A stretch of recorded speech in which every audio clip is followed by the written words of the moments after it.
Ternyata ada resep obat alami pereda batuk. Simak resepnya sampai habis. Pertama, bisa pakai kapulaga yang dikupas kulit luarnya, bunga lawang, dan juga cengkeh. Setelah ini tinggal seduh air panas dan didiamkan. Resep kedua, bisa pakai daun sirih yang diiris tipis dan diseduh air panas. Resep ketiga yaitu pakai kencur dan bawang merah.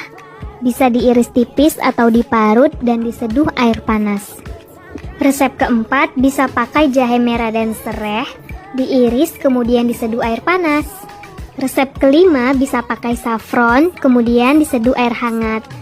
Resep keenam, bisa pakai propolis ya, 4-5 tetes dan diseduh air hangat. Kandungan bahan-bahan yang digunakan rata-rata mempunyai manfaat sebagai antitusif atau pereda batuk, antiinflamasi atau anti radang, dan juga sebagai ekspektoran